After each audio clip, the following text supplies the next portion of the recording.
Olá, pessoal. Estamos aqui para mais um seminário no CIn, da UFPE. E hoje estamos recebendo o Dr. Klaas-Jan Stol, professor associado na University College Cork e membro do Centro de Pesquisa de Software irlandês Little. Klaas conduz pesquisa sobre métodos de desenvolvimento de software contemporâneos e está interessado em metodologias de pesquisa e desenvolvimento de teoria. Hoje, ele irá falar sobre o ABC de pesquisa em engenharia de software e o papel de teoria. Klaas, thank you very much for receiving our invitation, and the floor is yours. Thank you, Fernanda, and thank you very much for the invitation. It's a great pleasure to be here. So welcome to the talk, the ABC of software engineering research and the role of theory. So it's a little bit tacked on the last little bit, but I'll try to explain the journey that I'm on with this research. So what I'm going to present today is like, an ongoing evolution of a story that I'm trying to pursue. And I started this many years ago. I read a lot in a lot of sources in books in the social sciences to learn how they do research methods and how to do theorizing. So that started with a paper in the Science of Computer Programming in 2015 as a special issue on theorizing and software engineering research. Several years ago in TOSM, I had a paper about the ABC framework. So most of the talk today is on that. And more recently, there was an edited book on teaching empirical methods. And I managed to squeeze in a chapter on, non-empirical stuff, namely theory. So one of the key questions I'm asking is, are we software engineering journalists or are we software engineering researchers? This can upset some people maybe, but I guess what I'm asking is, a lot of the research that we do is very descriptive. How do we distinguish ourselves from journalism? So when does description become research? When is it a scholarly activity? And one of the arguments I made in an earlier paper, but also, these new ideas aren't new; they aren't completely mine. I borrow them from the social sciences to understand, what is the distinction between description and research? What is research scientific? And I guess so. This picture kind of suggests that the more you conceptualize, the more this becomes a scientific way. And then at some point, if you lose all the conceptualization, it's just a description and it's not really scientific anymore. So another point of contention, I guess, is the systematic literature review. The systematic literature review as a method was introduced into software engineering research around 2004 by Barbara Kitchenham and colleagues. So they had an ICSI paper in that year. And they borrowed that from evidence-based medicine, so the field of medicine where you compile all the studies on a particular, intervention like medication, and see what the evidence, says about a particular intervention. And that idea was borrowed and imported into the software engineering field, and basically everybody started doing systematic literature reviews.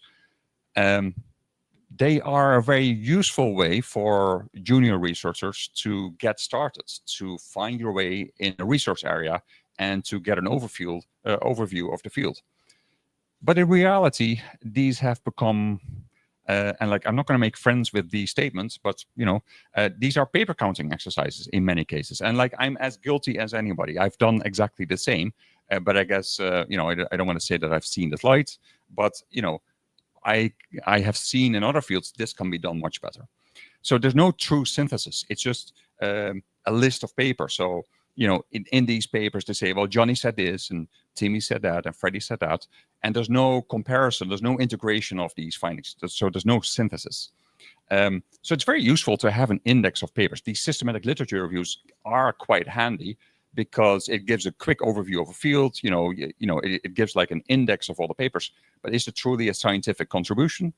I would challenge that a little bit. And again, this can be upsetting to some people, but certainly junior researchers, they followed the guidelines by Kitchenham that were, like the 2007 guidelines are quite extensive, like 60, 70 pages. And, as junior researchers, you're expected to follow the guidelines and then write your paper. And then you get somebody like me who tries to, say, well, it's still all wrong. But I think it can be done better. So I'm not suggesting that the systematic literature review should, should disappear, but we should just focus on, the back end to do the synthesis a little bit better. So let's revisit the research cycle a little bit. So this sure you can find in many, many different papers and books on theorizing. So this particular version is by Lehman and Ramil in 2001, so quite old. But, at the top level, you have the theoretical level, or the conceptual level, where you think about constructs and concepts and, paradigms and so on. And at the bottom level, under the dotted line, you have the empirical level, and there you talk about actual data. So observations, data collected from an experiment. And so you can start the cycle arguably in any of these boxes. For example, you can start with observations. From these observations, you can generalize. So you get an empirical generalization. And ideally, you would then conceptualize that to some kind of formal theory formation. Formal theory, by the way, is like a specific term used in the social sciences, which means general theory. I'm not suggesting that we need to write general theory. General theory is like, the law of supply and demand. It's quite generic. You can write anywhere except in certain, cases like monopoly. So there's boundaries around these theories.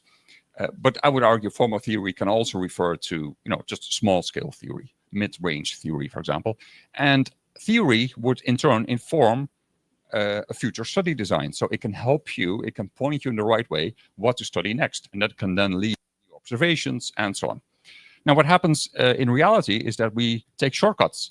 So we skip the whole theorizing stuff, and we determine, we write down a bunch of rules and guidelines. That happens a lot in software engineering research. They say, well, here's our observations. We generalize from this. Here's a bunch of guidelines. That's all very useful, but there's no explanation that explains why those guidelines will be useful. So we skip this whole formal theory business, which is a pity, I think. So another complicated picture. So this also comes from the social sciences, and this is from 1970s and 1980s by Binberg and McGrath, and in particular McGrath. I will draw on his material later on as well. He came up with the original ABC framework that I will talk about later. What this picture basically says is that there are different paths to do research, different ways to do research. So what you can, so you see here in the green bubbles, 3 different domains. And the argument underpinning this research path scheme, I call it, is that there are 3 components to each research study. There is some kind of substantive domain. So for example, if you study onboarding or program repair or anything, any topic that you study, that is the substantive domain. Then you have the methodological domain, which is the domain of methods. So this is where people study research methods. So they learn about research methods, or they develop new research methods. So case studies, experiments. So, so you pick an instance, you pick an element from that domain, like an experiment, The conceptual domain then is the domain of theorizing. This is where we talk about laws and theories and concepts, constructs, anything that kind of leverages our empirical observations into our high level so we can talk about it and reason about it. And the way you combine these different things, these elements, that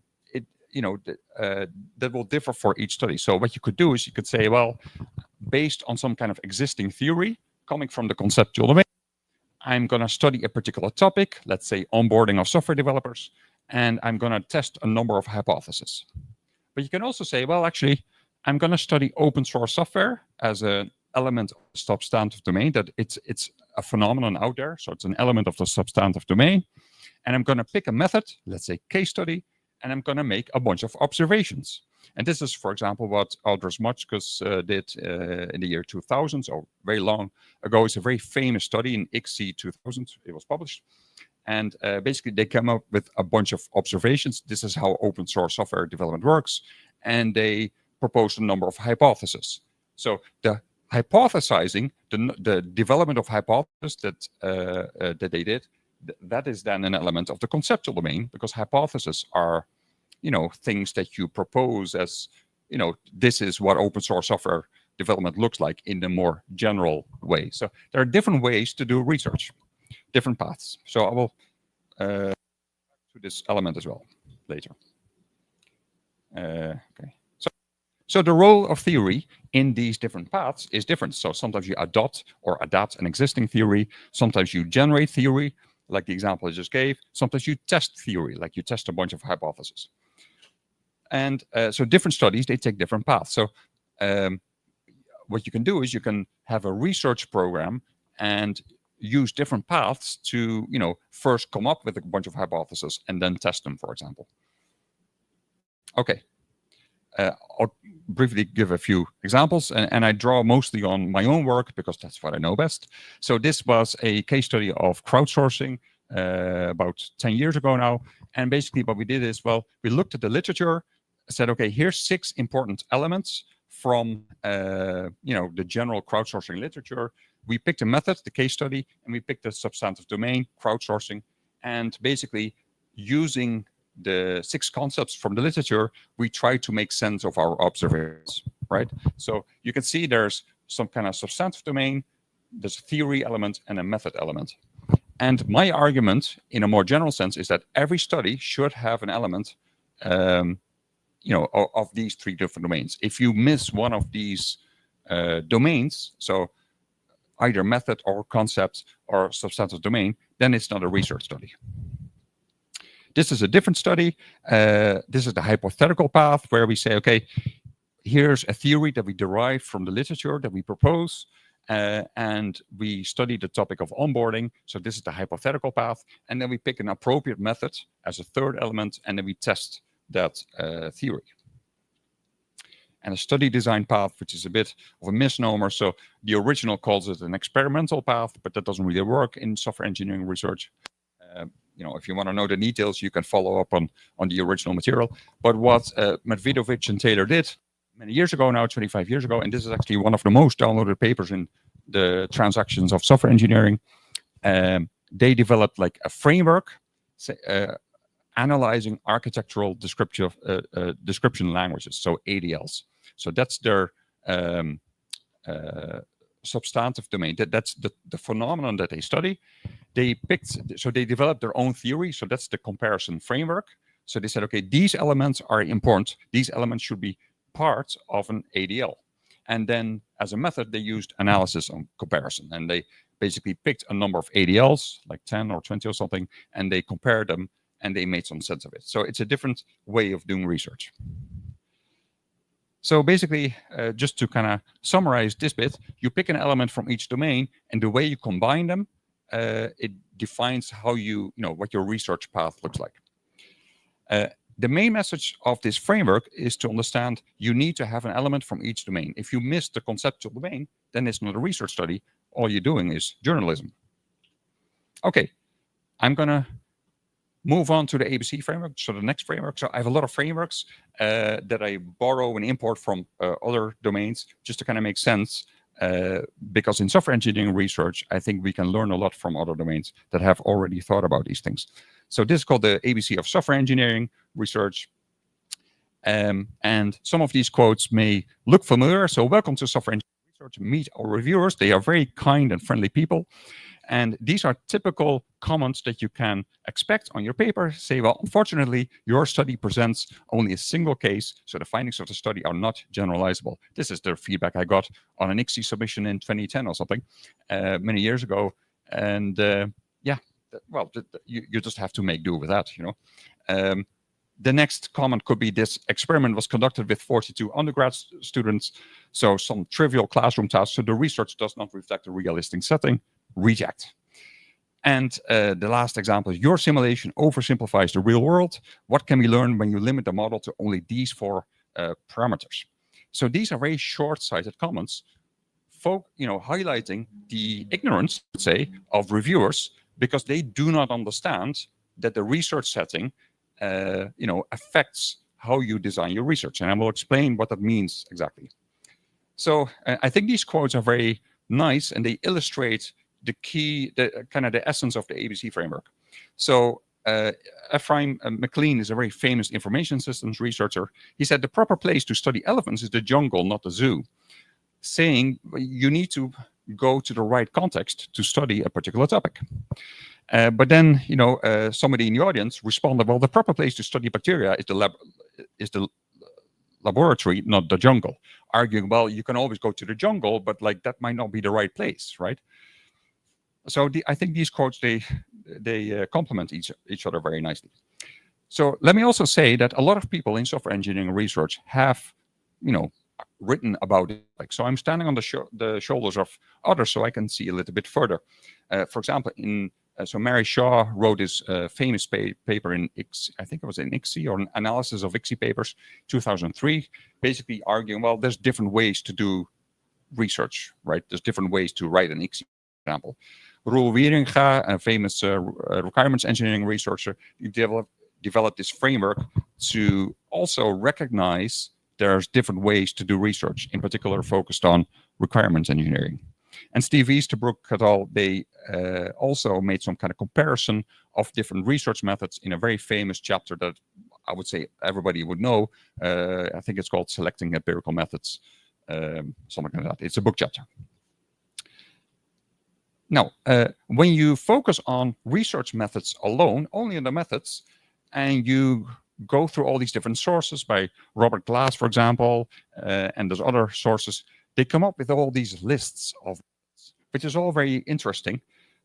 For example, Robert Glass, he has a series of papers with his co-authors, and they do an analysis of lots of SC research, and they come up with, this list of methods, from action research all the way to protocol analysis, descriptive survey. But how do you make sense of this? It's too complicated. There's too many elements.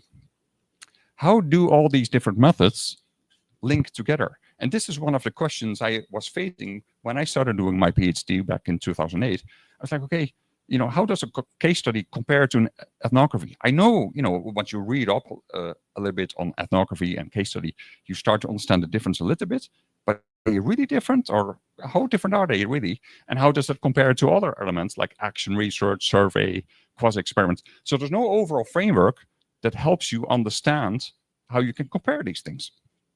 And given the fact that there's always new methods popping up, people, they propose new methods, sometimes based on theory or whatever, it's really hard to understand, where does this new method fit in?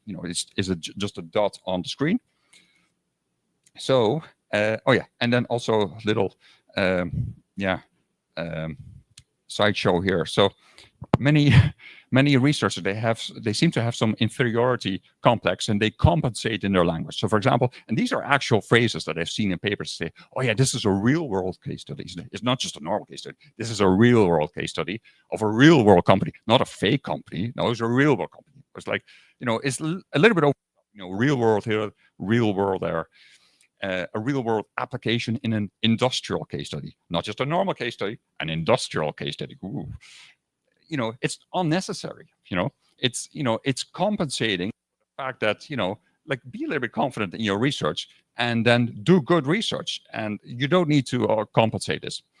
And apologies for, to the people who came up with these things. And I'm as guilty myself. I have a, 2013 paper. I think I used the word industry case study or something, but, young and naive and so on. So, and then further, use the terms such as case study and experiment. Like lots of people, they use the word case study when they actually mean worked example. They just apply something in a particular setting and they call it a case study, but that's not really what a case study is. Okay, and so again, and I use this picture as an example only, so I'm not critiquing the authors of this particular paper that have this diagram. I also have one or two papers that use exactly diagrams like this. I could have used those as well, but I thought this was a prettier one. There's many problems with classifying methods to make sense of methods. For example, the information that is frequently captured as claimed by the paper author. So the paper authors, they say, we conducted a case study where, I already said they didn't really do a case study, but systematic literature reviewers, they just say, well, the author said it was a case study, so it must be a case study. But that's if they misclassified it, now we're drawing conclusions on wrong information, right? Sometimes it is unclear what the goal of the research is. So is the goal of the case study to generalize? Because that would be a mismatch. Is the goal of the experiment to understand or cause and effect? So cause and effect matches very well with an experiment, but not so much with a case study. So sometimes it is unclear what the goal of the research is.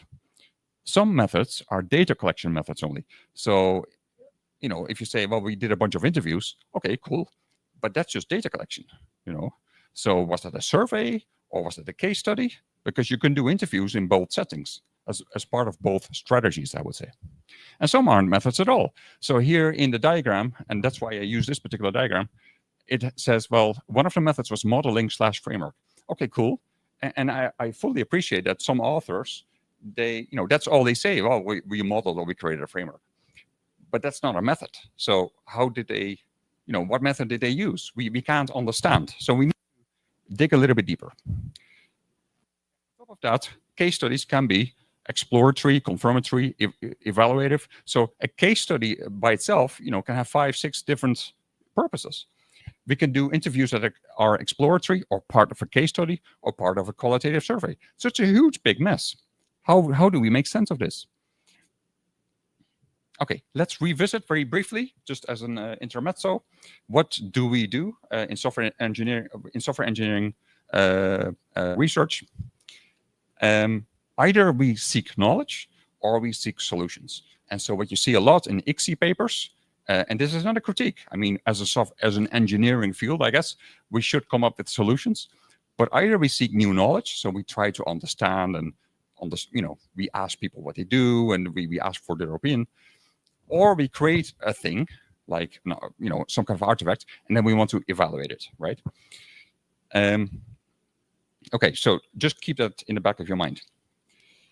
So I will now introduce the ABC of software engineering research. So why is it called the ABC? Well, it has many different meanings. So one is, you know, as an intro, but actually the A and the B and the C stand for something. So A stands for actors. So what we study as part of knowledge seeking, which is what I focus on, is we study managers, software engineers, users, or maybe software systems. Software systems are also actors. Certainly today they are autonomous systems, for example, or maybe artifacts. So we want to understand these actors, things or people.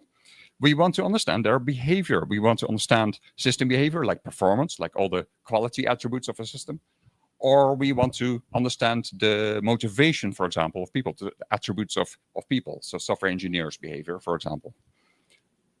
And all this happens in a particular context. So we want to understand the context of the organization, of a project, a team, maybe a classroom, if you study, you know, education of software engineering, or maybe the meeting room. So these are the 3 key elements of, you know, the ABC. Then there are 3 goals for research. What you want to do is you want to generalize over that set of actors, whether those actors are managers, users, and customers, it doesn't really matter. So how generalizable are the findings of your study? You also want to capture a very precise measurement of that behavior that you're studying. So if you want to study things like motivation or performance or reliability of systems, you want to do that very carefully, very precisely. And then you want to capture a realistic context, because one of the complaints is, well, you know, very great that you've done all these experiments, but that was just in the lab. The reviewers complain and say, well, you know, there's no good, we're not going to accept this because this was just in the lab. So how realistic is the context of your study? You have to, you know, be open to different contexts. So let's draw a grid, because pictures they help us to understand these things. We have 2 dimensions here. The horizontal one is the generalizability, and the vertical one is the control that the researcher has over the research setting. So either it's generalizable, so universal or quite abstract perhaps, or it's quite specific and concrete. Or and then the other dimension is the research is quite obtrusive, or you could say intrusive, but obtrusive or unobtrusive. So meaning either, you know, you're kind of in the people's face, you know, it's quite obtrusive, or it's unobtrusive that, you know, the people that you study or the systems that you study, they don't really see you. So here are the 3 most used research methods, surveys, they kind of sit over there, because with a survey you have a large sample typically, or you should have a large sample, so you can somehow make generalizable claims. On the other side, I have case studies. Case studies are a form of field study, very specific. You make a case study of a particular institution, for example, this university. How do people behave here on campus, for example, is a case study. Is not generalizable to other contexts. And then you have the randomized control experiment, which is somewhat abstract, very high level precision of measurement. Yeah, okay. But, if you draw these on this grid, there's lots of gaps here. Yeah, here's some examples, case study. So these are field studies, sample studies, okay? But there's lots of space on this grid for other types of methods, because there's a lot of other methods around. So what might those be? We split up this diagram, this figure, into 4 quadrants.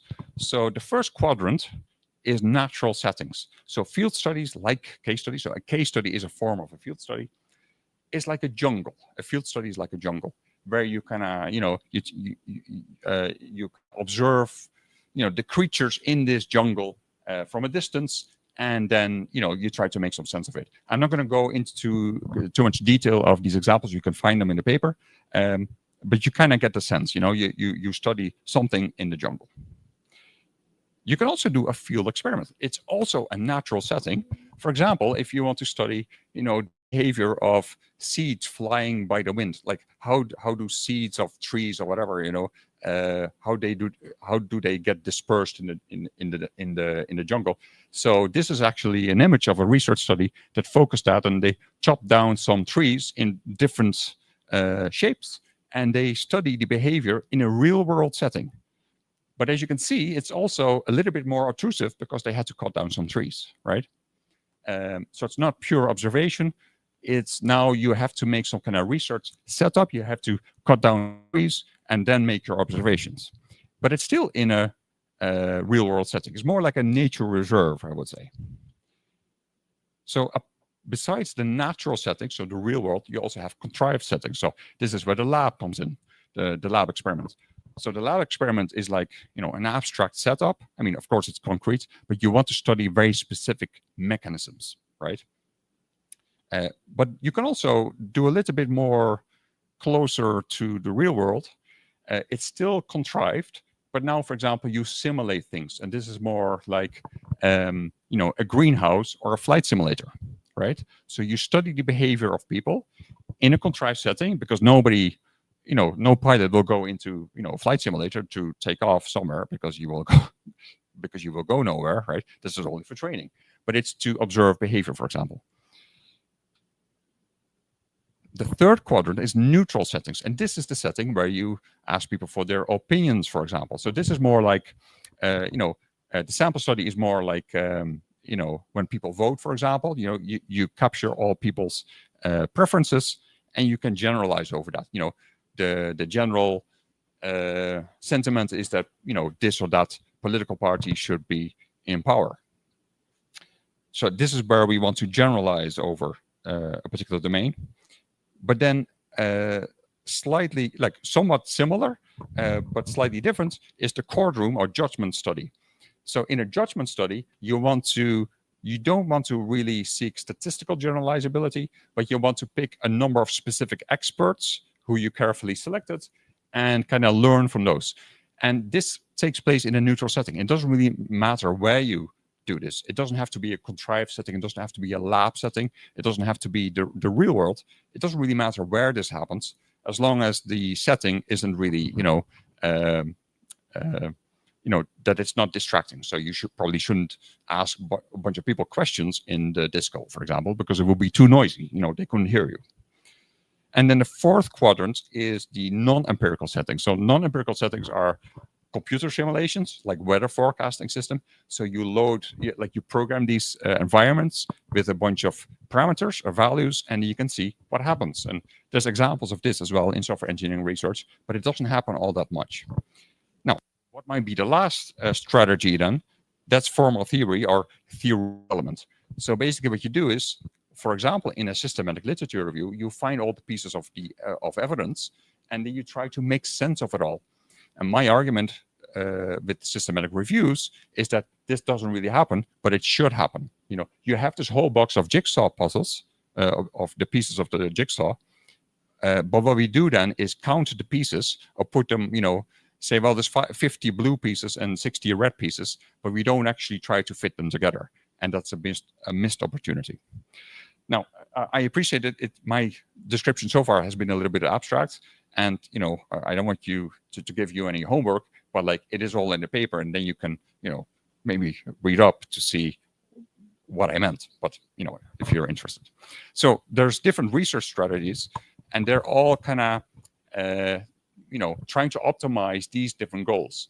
But the key message also is that you cannot optimize for all three.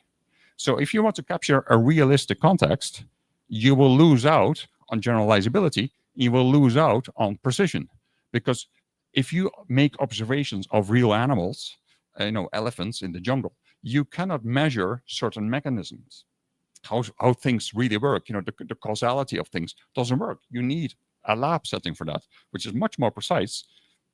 But a lab setting is highly contrived. The researcher sets it up, makes observations, but of course it's not a natural setting.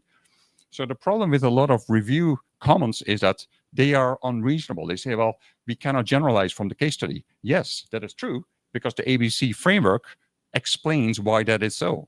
This is like a theory of research methods. Okay, so these are the different settings: neutral, contrived, natural, and non-empirical.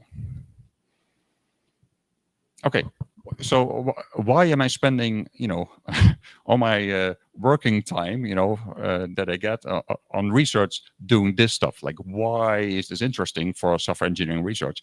Because like a lot more, arguably a lot more pragmatic stuff is like things like program repair or whatever, things that people might find really useful. Well, I do this because I'm interested in this and I'm good at the other stuff. I think this is really useful to help the field forward. For example, as a research tutorial. So I'm trying to write these papers that I wish were there when I was a PhD student. I was looking for something like this for years, and then I found it in a book from 1964 or something, and realized this stuff already exists. People already figured it out. So how can we apply this to software engineering research? You can also use this framework for a research program design, and this is useful for PhD students, for example. Typically, and depending on the location, if you write a thesis, this could be done as a series of studies. You can say, well, let's do a field study and a sample study and an experiment if you study a particular topic. So you can optimize for all the different goals, the A and the B and the C. It can be used for literature classification. It can be used to support research reporting and evaluation. So to understand what are the weaknesses and the strengths of the current state of the art. You can also help to increase research diversity. So remember, the three most used methods are surveys, case studies, and experiments. But very few people do, flight simulator setups, experimental simulations or computer simulations. Very few people do judgment studies like focus groups or Delphi studies. They are, they have a lot of benefits over other methods. And then finally, this framework helps support the integration and synthesis of different methods. And the synthesis is what I'm looking for when you start theorizing. So this is an example, and actually this is from the appendix of the ABC paper. This is actually on the top of a global software development. So this is one of the things that I've focused on, to find examples in the global software development community of each of these strategies. And what I found is, the first study, for example, by Herbsleb and Grinter, that was like a field study. Then somebody else conducted a judgment study, kind of on the same topic. And then Maatal studied something as a survey. So these different studies, they demonstrated different methods and different weaknesses and different strengths, of course, of their findings. And trying to integrate them then, that can help to build theory. Like, so Herbsleb and Grinter in their field study, they have rich description, they have thick description, as they call it. You can really live the story, but it's not generalizable. So do those findings, are they generalizable, you can test that in a survey, for example. So you can compare these different studies. Okay, so I've talked a little bit about theory as well, and many people in software engineering research also have written about theory, but the focus seems to have been mostly on the theory as a product.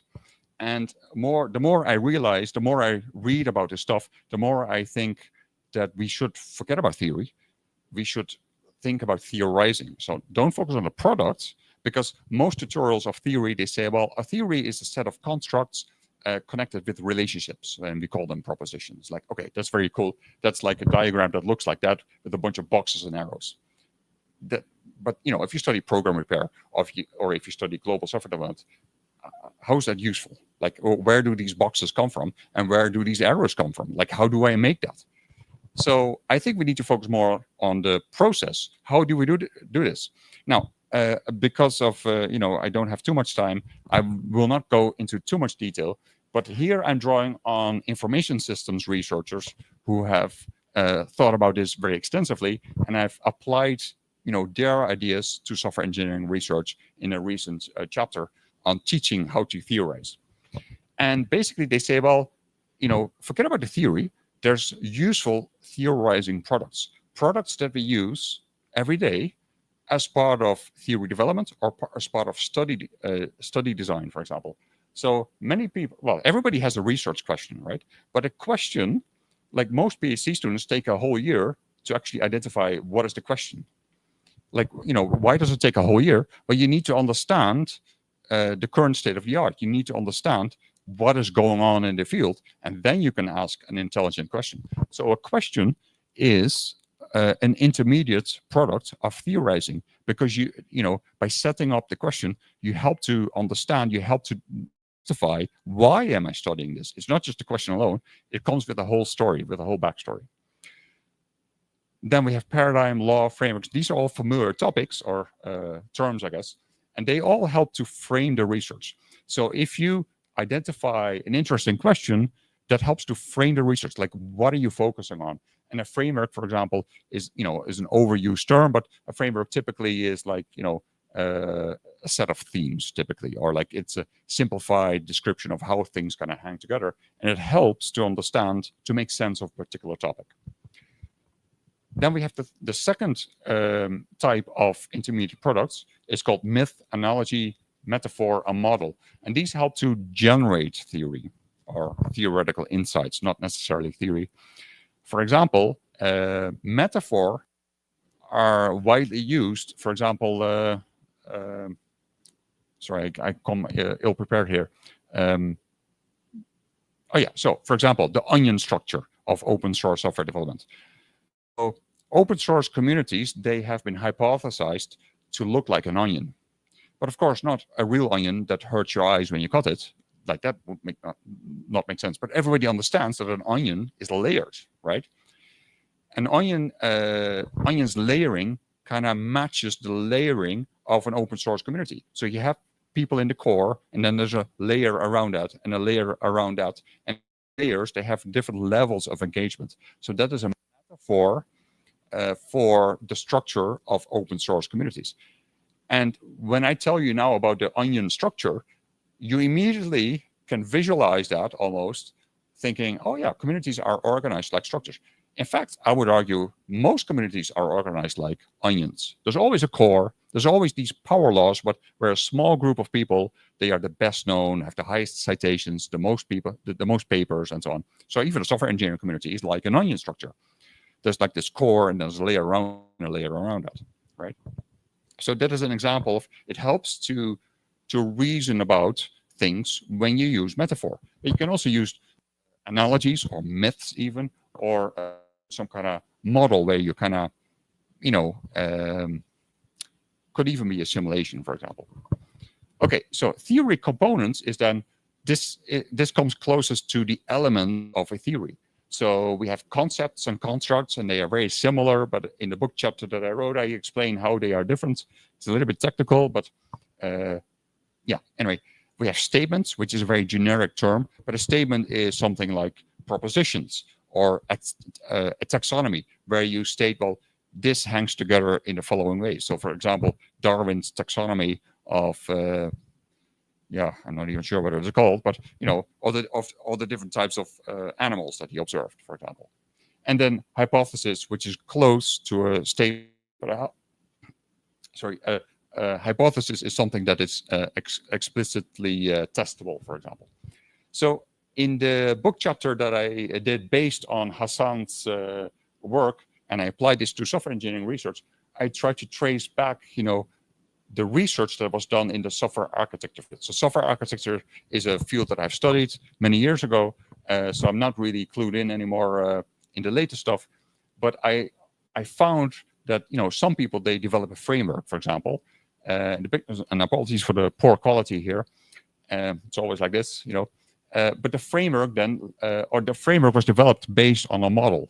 You can't really see the arrows here.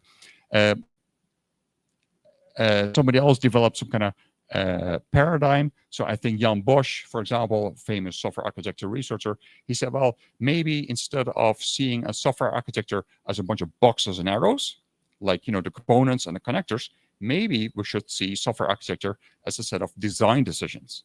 And that was an idea that he brought forward in around 2004, I believe. And now you can think about, okay, so rather than drawing boxes and arrows as a software architecture, now we need to document what are the key design decisions. Are we going to use a client-server architecture? Or are we going to use a peer-to-peer architecture? And we all know the implications of that. So I don't know if you are familiar with Napster, right? Napster, this music sharing app. Well, Napster was shut down because it followed a client-server architecture. But BitTorrent is still with us because you cannot shut down BitTorrent because it's a peer-to-peer architecture, right? So that's a design decision, right?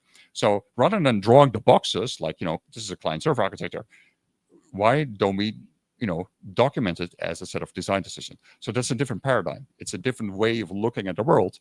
And that's what Jan Bosch did in his paper. But that now leads to new questions. If we change our paradigm, we're going to ask new questions. And those questions, they can lead to new metaphor or new concepts. So you can trace back theorizing in a particular field by identifying these intermediate products. And that's the kind of the exercise that I did. A little bit half-assed, like not entirely great, but if you spend more time, you can do it much better.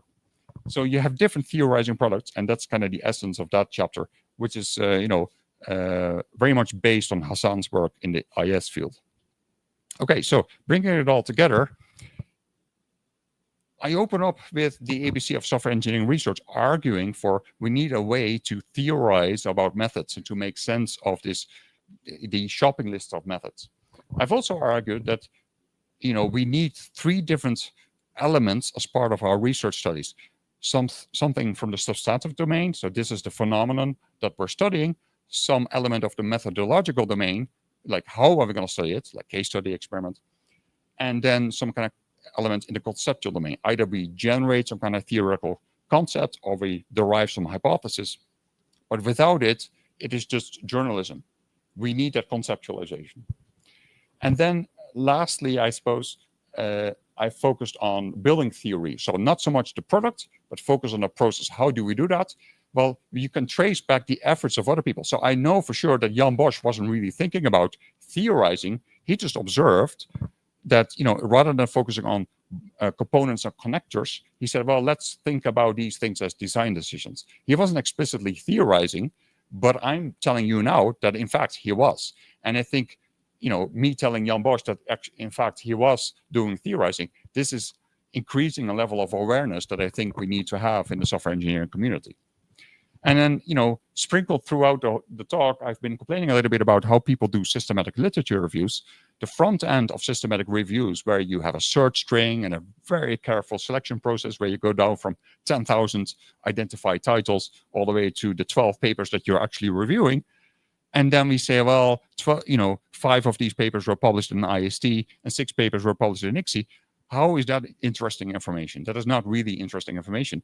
We need to engage in the theorizing by taking these jigsaw puzzles, these pieces, and try and click them together rather than organizing them in groups of blue pieces and red pieces. Okay, so this talk is in a certain stage of its evolution. It's not perfect, and I will continue my work on this topic to make sense of all these things. But I hope this, sheds a little bit of light of the things that, in terms of research methods and the role of theory in software engineering research. So I will be very happy for some questions, or you can ask me anything, as I suggested in the abstract for this talk. So thank you very much for your attention. It was a pleasure to be here and present this. Yeah.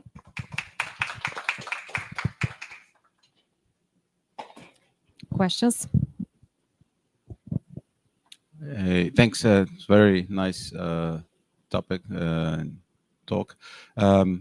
We're probably aware of the ACM6 soft empirical standards. Yes. And is there any interaction? Because it's, at least for me, it's a reference for when doing research and also when reviewing papers. It's a short guide to do's and don'ts, and I think it's really helpful, at least for me, in this sort of how can I say format.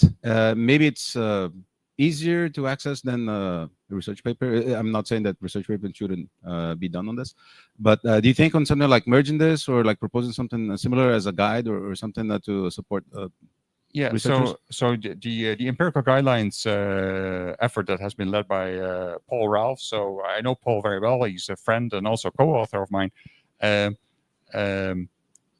So it's a very good effort, because generally the empirical standards, they have improved, or they have kind of given protection to those researchers who do, for example, ethnography and case study, who can now no longer, or who should now no longer be accused of things like, lack of generalizability. So we are protecting researchers to do that. What the guidelines, well, as far as I know, it is a collection of elements. And if you remember that slide with all the list of methods, it doesn't really provide that overview. And this is not a critique in any way of this this initiative, because that was never really part of the plan, I think. I think the ABC framework provides the backdrop of it and can say, well, actually, if you do an ethnography or a case study, that is a form of a field study in a natural context. So the ABC framework, which it's quite a long paper, 50 pages or something, although with a very long appendix, it provides an explanation of how these different methods fit together. So yeah, I'm quite familiar with it. I don't have concrete plans or explicit plans to somehow leverage that, but I'm not entirely sure how to do that. Yeah, good question. Yeah. I have another question then. Okay, so I'll just pass the mic. Yeah. Hi, Klaas. Thanks for coming. My name is Luke. I'm here as well. I was wondering, I come from a little bit of formal methods area, and when you say formal theory, of course, my mind goes to F and like theorems.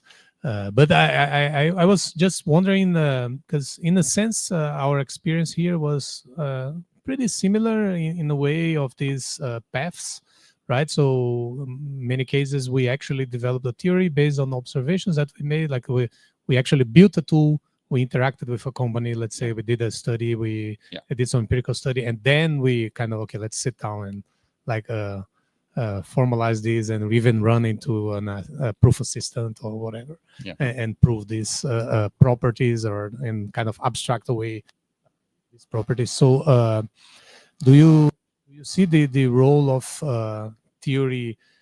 I mean, so what I mean is, of course, you're not just narrowing theory-oriented software engineering research in a sense like, okay, let's all do mathematical formal theories.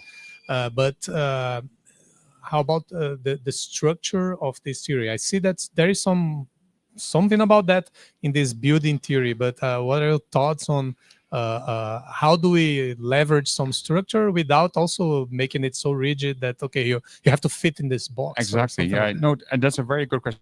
How can we, teach theorizing if without imposing a particular structure. Like not all the topics that are being studied are amenable to that same formula of like first making some observations and then some kind of set of hypotheses or whatever. And this ultimately boils down, I think, to the question of what is theory and what does theory look like. So I'm sometimes, quite recently, in fact, I was kind of struggling with this in response to a reviewer comment, like, who said, well, if you claim a theory here, that's a pretty bold claim. A lot of people actually in management and IS and other fields, they have already thought about what theory is, and nobody has come to the conclusion this is what a theory looks like. Yeah, sure, people, they give this tutorial style, and again, I'm in the SCP paper that I have, I made the same kind of narrow-minded view that, okay, theory is like a set of constructs and relationships, and this is how they hang together. But not all our fields can fit that model. What I do think we can do is we can leverage these intermediate theorizing products. We can think about, okay, has anybody used metaphors or models or myths or something to rise to a particular conceptual level? So, for example, in global software development, Conway's law is sometimes invoked. So Conway's law is, that the structure of your system kind of mirrors the structure of your organization, or vice versa. It's called the mirroring hypothesis as well in the management literature. And already now you have like something to talk about in terms of conceptual level. Okay, we have the structure of an organization, and that is now going to, predictively mirror the structure of the system. It's not a theory, but already it helps us to think about, things at a theoretical level. So that's why I'm kind of saying, theory development is hard. So let's forget about it for a minute, because that goal is right there. Let's take it easy. Let's just take step by step. Let's focus on, okay, what metaphors can we identify? Technical debt, for example, a topic in the software architecture community. So technical debt is a metaphor, like, this debt that you have, that you take out a loan basically on the current state of the software, saying, well, I'm going to take the shortcut and we'll fix it later. So it's basically a loan, but are you ever going to pay it back? Is this technical debt ever going to be paid back? And so by using that term, now everybody understands what a debt is, and then it's a very small step to explain what technical debt is. And now we can identify interesting questions, okay, in normal debt, because I've already used the example of paying off. A debt is something to be paid off in most cases, right? So now we can ask the question, is technical debt ever paid off? Okay, so now we're talking about a theoretical level. We have a justification for why we are pursuing other questions, rather than saying, well, what hasn't been studied, and let's focus on that. So this so-called gap spotting, what hasn't been studied, let's focus on that. But that might not be interesting at all. Some gaps are better left. Yeah, like I don't have holes in my garden. Nobody has dug holes in my garden, but I don't want holes in my garden. So, don't do things that are not interesting, But yeah, it's a very good question. There's no single format. So that's why I'm saying more bottom up, focus on the theorizing products, intermediate products. Those doesn't have to be full-fledged theory, but, development of a new concept, for example. So, yeah, anyway, I can't think of examples right now. But yeah, good question. Yeah, thank you.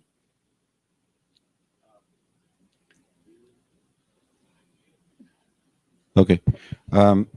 You mentioned this on, let's forget about theorizing, go on theorizing. Well, recently, it was a really nice experience, getting a method and understanding. I applied socio-technical grounded theory on the study that was conducting.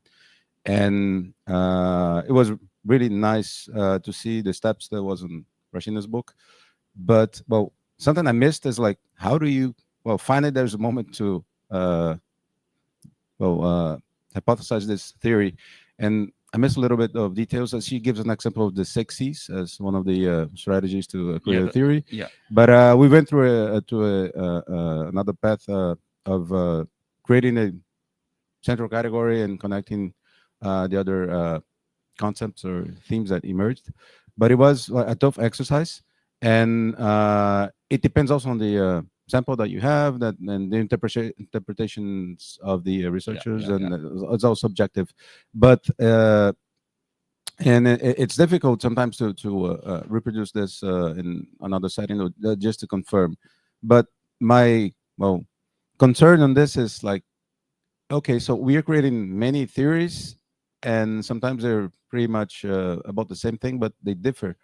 And how to connect this as a meta theory or something, because like everyone doing the same research topic, but applying the same method of creating theories. So that's a very good question. So that is, I guess, a common critique, I guess, of grounded theory. So the 6C, you can call it a framework. The 6C is a coding family, I believe is the term. So Barney Glaser had this book. I think it's called Theoretical Sensitivity. It's one of the nicer books, I think, even though it's full of typos, because his books weren't really, carefully edited. But it's a very nice kind of summary, emphasis, basically, of what grounded theory really is. Like, it's not the original book, but it's a follow-up book. And he describes Barney Glaser described a number of coding families, and the 6C is one of them. So it's, the 6 C's is like consequences, context, covariance, I think, or covariates, causes, all the words for the C. So, and that's a coding family, and it's not meant as a framework. It's meant to increase your theoretical sensitivity. It's meant to help you as a researcher to ask, have you identified any causes? Have you identified any consequences? It's not to force them into the theory, because that's not what grounded theory is about. But your question is really, if different people use the 6C framework or any of these coding families, we have all these different, theories out there. How is that good? Because, then the next concern is, okay, now we're doing theory-oriented software engineering research. Now we have too many theories, rather than having too many empirical observations. Now we have too many theories. How are we going to make sense of that? The example that Barney Glaser actually gave us, that, you have such a thing as called a substantive theory, which is the theory, for example, that he cites in his book about how milkmen develop relationships with their customers. In the older days, the milkman, and I remember that we had a milkman coming to our house, with like a big truck, delivering the milk every week, and they would build relationships with the customers, because you could just not go to the milkman anymore and just go to the supermarket, right? So, so how do you fit that then to a different theory of how milkmen behave or act, whatever? And so he makes the distinction between a substantive theory, something very concrete, and formal theory. And that's why I also said formal theory is the term for more general theory. This is more and I forgot the example that Barney Glaser used exactly, but the substantive theory that he developed, or that he cited, was about milkmen and building relationships with the customer. And the more formal theory, so the more generic version or variant of that, is how sales, let's say, in general, build relationships with their customers. So it's at a higher level of abstraction, because now we're no longer talking about the concrete instance of milkmen selling milk and other, dairy products. But now we're talking about, marketing, basically. Now we're talking about general patterns, how salesmen build relationships with their customers, right? So if you have different substantive theories, so theories of a particular phenomenon, that can be milkman here, and it can be car salesman here, and that can be people in the market selling fruit elsewhere, or cheese or whatever. And then you take these findings together, then you can leverage these and integrate them in a formal theory. How is it, how do people, how do salesmen and customers, how does that relationship unfold or develop over time, and so on? Does that make sense? Yeah. It makes sense. Like it's a meta level. There's a need also, not necessarily to do literature reviews, systematic literature reviews, but a literature review to connect all of these other theories that are identified. Yeah, right? yeah. So rather than identifying all the empirical findings, now maybe you have to identify all the substantive theories. But still, what we need to focus on is synthesis, making sense of it all. So rather than saying, well, Johnny found this relationship between milkman and the customers, and Freddie found this, we need to forget about who did what. We need to focus on what did they find and link it together. Yeah. Thank you for the question. Thank you, Klaas, for the seminar today. And that's it. Yeah, thank you very much. Thank you.